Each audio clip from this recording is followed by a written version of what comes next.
Welcome to my channel easy learning accounts. आज की इस वीडियो नंबर 91 में हम बहुत ही इम्पोर्टेंट टॉपिक पढ़ने जा रहे हैं जिसका नाम है डीआरआर एंड डीआरआई। डीआरआर के बारे में थोड़ा सा मैंने आपको लास्ट वीडियो नंबर 90 में भी बताया था कि बेटा ये वो रिजर्व होता है जो हम प्रॉफिट में से कंपनी असाइड रख देती है। क्यों? In order to pay the dividend for the purpose of redemption। तो इसे कहते हैं डिबेंचर रिडेम्पशन रिजर्व। डिबेंचर को रिडीम करने के लिए जो हम रिजर्व रख देते हैं उसे कहते हैं डिबेंचर रिडेम्पशन रिजर्व। जब कभी भी हम डीआरआर के बारे में पढ़ते हैं ना बेटा, तो एक और वर्ड हमारे सामने आता है डीआरएफ। अब आप सोच रहे होंगे तो डीआरएफ तो हमारे कोर्स में ही नहीं है। DRF is DRI। DRI मतलब डिबेंचर रिडेम्पशन इन्वेस्टमेंट को हम DRF भी कहते हैं। तो इन्हीं दोनों टॉपिक के बारे में लेटेस्ट 2020 क्या-क्या चेंजेस आए हैं, क्या-क्या अमेंडमेंट्स हुए हैं इन द मंथ जून 2020 उसके बारे में हम पढ़ेंगे और क्या-क्या चेंजेस कंपनी लॉ से आए उसको आज हम जानेंगे, राइट। तो सबसे पहले लास्ट वीडियो के टॉपिक को रिपीट करेंगे। The definition of debenture redemption reserve. It is a reserve kept aside from the profit available for the payment of dividend for the purpose of redemption of debenture। Debenture को redeem करने के लिए profit में से थोड़ा सा पैसा हम असाइड रख देते हैं रिजर्व के नाम पे। In order to make the payments of the dividend is known as debenture redemption reserve। ये तो हो गई डिबेंचर रिडेम्पशन रिजर्व की डेफिनेशन। दूसरी इंपॉर्टेंट बात जो हमें याद रखनी है बेटा वो ये कि 2020 से पहले जो लास्ट ईयर के बच्चों ने पेपर दिए थे या उससे पहले जो बच्चों ने पेपर दिए तो हमेशा एक रूल होता था कि डीआरआर में हम 25% ऑफ द फेस वैल्यू लेते थे। और चूंकि मैंने आपकी लास्ट वीडियो नंबर 90 में बताया भी है कि बेसिकली 25% फेस वैल्यू का डिबेंचर रिडेम्पशन रिजर्व में ट्रांसफर हो जाता है। लेकिन according to the company law amendments of DRR and DRI, अब जितने भी क्वेश्चन हम सॉल्व करेंगे उसमें फेस वैल्यू का केवल 10% उठाएंगे और डीआरआर की एंट्री पास कर देंगे, बिल्कुल वैसे ही जो मैंने आपको लास्ट वीडियो में एंट्री बताई थी। नहीं देखी हो आपने वो वीडियो तो पहले देख लीजिए। एंट्री थी surplus that is balance in statement of P&L account debit to DRR, और लास्ट में हमारी एंट्री थी जो सारी एंट्रियों के लास्ट में होती है DRR account debit to general reserve, right. अब सबसे इंपॉर्टेंट बात ये बेटा कि हमें ये मालूम होना चाहिए कि डीआरआर कहाँ-कहाँ क्रिएट नहीं किया जाएगा। तो मैंने एक लिस्ट बना के रखी हुई है आपको समझाने के लिए कि डीआरआर कहाँ-कहाँ पर क्रिएट नहीं किया जाएगा और कहाँ-कहाँ क्रिएट किया जाएगा। तो मैंने एक्सेप्शंस लिखे हुए हैं जहां पर डीआरआर क्रिएट नहीं होगा। तो देखते हैं। सबसे पहला इंपॉर्टेंट पॉइंट जो हमें याद रखना है जहां पर डीआरआर रिक्वायर्ड नहीं होगा वो होगा all India financial institution AIFI मतलब ऑल इंडिया फाइनेंशियल इंस्टीट्यूशन। अगर क्वेश्चन में ऑल इंडिया फाइनेंशियल इंस्टीट्यूशन की बात हो रही है बेटा तो वहां पर हम डीआरआर को क्रिएट नहीं करेंगे, चाहे वो फाइनेंशियल इंस्टीट्यूशन बेटा पब्लिक हो चाहे वो प्राइवेट इंस्टीट्यूट क्यों ना हो, दोनों में ही डीआरआर रिक्वायर नहीं होगा, राइट। तो हमने पहला पॉइंट ये तैयार किया। आगे बढ़ते हैं। अदर फाइनेंशियल इंस्टीट्यूशंस कौन कौन से बेटा? जैसे NBFC, non banking financing companies, चाहे वो प्राइवेट हो चाहे पब्लिक हो। और लिस्टेड कंपनी का अगर क्वेश्चन में नाम लिखा हुआ है तो वो लिस्टेड कंपनी चाहे पब्लिक हो प्राइवेट हो, इसमें ये दोनों ही कंपनी नहीं आती बेटा। दोनों कौन सी? एक तो नॉन बैंकिंग फाइनेंसिंग कंपनी और दूसरा हाउसिंग फाइनेंस कंपनी। तो हमने 3 पॉइंट्स कौन कौन से तैयार किए, एक बार फिंगर टिप पे इसको रिवाइज करते हैं। ऑल इंडिया फाइनेंसिंग कंपनीज, दूसरा अदर फाइनेंसिंग कंपनीज या फिर मैं कह सकती हूँ बैंकिंग इंस्टीट्यूशंस, तीसरा NBFC non banking financial companies and the fourth one is housing finance companies.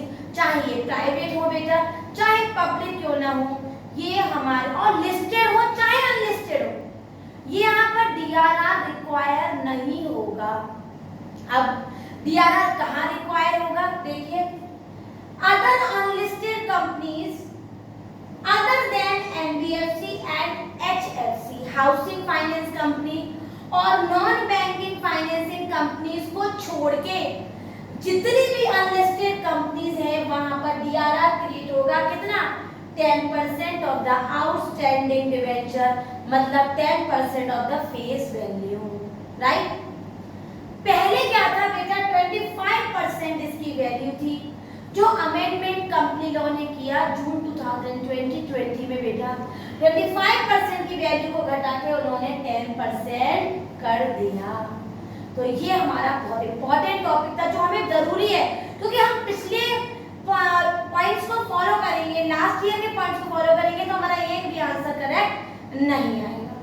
ये सारी बातों का मैंने एक सम अप चार्ट बना रखा है जो इन सभी को हमें इजीली लर्न करवाएगा। वो क्या है, in short non banking financing companies number 1, housing finance companies number 2, all India financial institutions number 3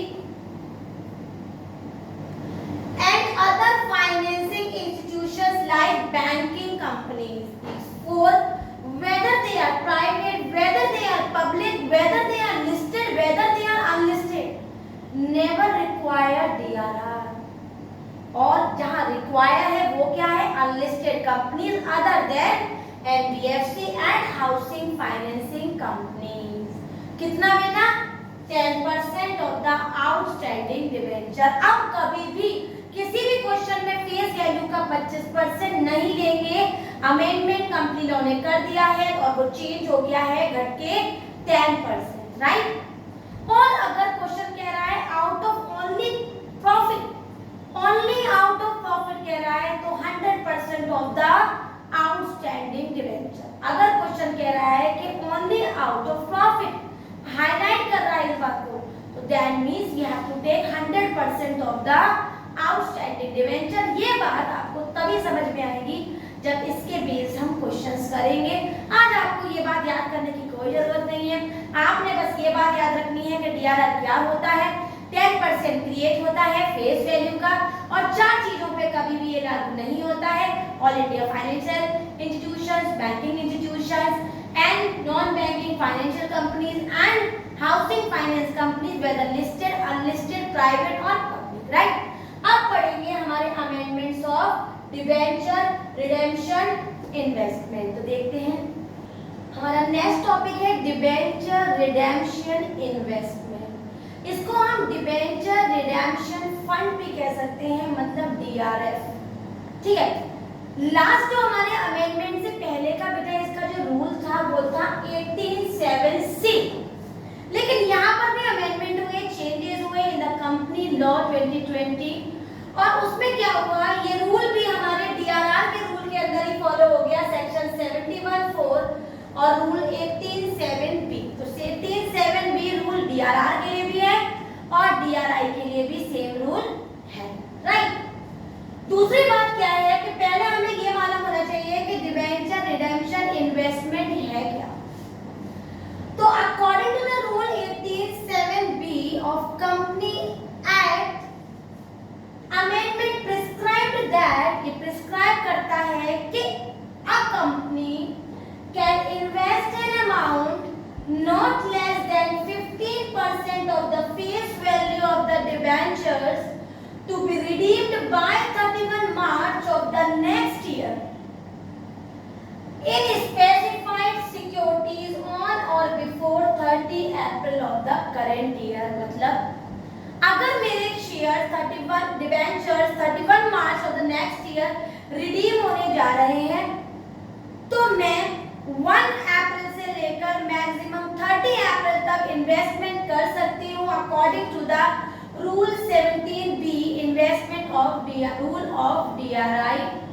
इसकी मैक्सिमम लिमिट डेट 30 अप्रैल होती है। 1 अप्रैल से 30 अप्रैल के बीच में ये इन्वेस्टमेंट हो सकता है for the in the current year for the maturity in the next year, right. Rule में अमेंडमेंट है, याद रखिएगा। पहले 18(7)(c) था, अब 18(7)(b) है। इसके परसेंटेज में कोई चेंजेस नहीं आए। पहले तो बेटा 15% थे, अब भी 15% है। और what of face value, right. अब DRI कहाँ रिक्वायर्ड नहीं है उसका मैंने एक लिस्ट बनाई हुई है, ध्यान से देखिएगा। पहला ऑल इंडिया फाइनेंशियल इंस्टीट्यूशन, यहाँ पर DRR भी अलाउड नहीं और DRI भी अलाउड नहीं, राइट। बैंकिंग कंपनीज, यहाँ पर DRR भी अलाउड नहीं है और DRR भी अलाउड नहीं है, तो banking company. Other financial institutions, यहाँ पर भी DRR भी अलाउड नहीं है, DRI भी अलाउड नहीं है, मतलब यहाँ पर DR इन्वेस्टमेंट का रिक्वायरमेंट नहीं है, right.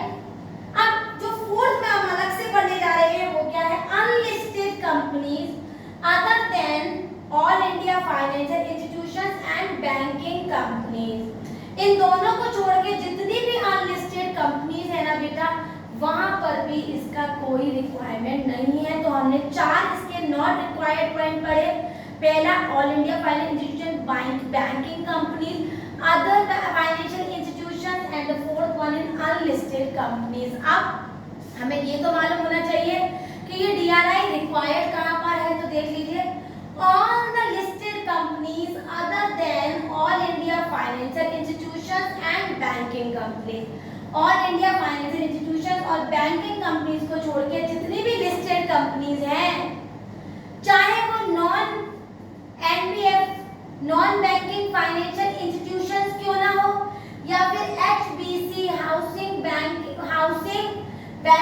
Financial companies, HFC housing finance company क्यों ना हो बेटा, इन दोनों को ही हमारे को DRI रिक्वायर्ड है। लेकिन DRI रिक्वायर्ड नहीं है इनको, लेकिन DRI रिक्वायर्ड है। तो हमने आज के टॉपिक में बेटा DRR पढ़ा, DRI पढ़ा। एक बात हमेशा याद रखना कि all India financial institutions, banking companies and other financial institutions, इनमें ना तो DRR क्रिएट करेंगे और ना DRI रिक्वायरमेंट है, राइट। लिस्टेड में DRI रिक्वायर्ड है, लेकिन अनलिस्टेड में DRI रिक्वायर्ड नहीं है, ठीक है। और हमारी DRR NBFC और दूसरा FI और हाउसिंग फाइनेंस कंपनीज को छोड़ के all India financial institution, banking companies, इन चारों को छोड़ के हर जगह रिक्वायर्ड है कितना, 10% ऑफ द फेस वैल्यू, और ये 15% of the face value, right. तो हमें क्या करना है, इनको, इन DRR को, DRI को नेक्स्ट वीडियो में न्यूमेरिकल में पुट करना है। इससे जितने भी न्यूमेरिकल है कि कहां पर DRR क्रिएट होगा, कैसे क्रिएट होगा, कितना क्रिएट होगा, कितनी एंट्री होगी, कैसे पास होगी, इसके न्यूमेरिकल सारे ही हम अगली वीडियो में पढ़ेंगे, जो कि हमारी वीडियो नंबर 92 होगी। तो अगर आपको ये रूल याद नहीं होंगे बेटा, तो वो एक भी क्वेश्चन आप सही तरह सॉल्व नहीं कर पाएंगे। तो मेरी अगली वीडियो को अच्छी तरह समझने के लिए आपको ये रूल अच्छी तरह पढ़ने पड़ेंगे, both of amendments of DRR and DRI। Clear? आज के ये अमेंडमेंट 2020 जून के आपको समझ में आए हो, सारे पॉइंट अच्छी तरह क्लियर हो गए हो, तो मेरी वीडियो को लाइक करें, शेयर करें और मेरे चैनल को सब्सक्राइब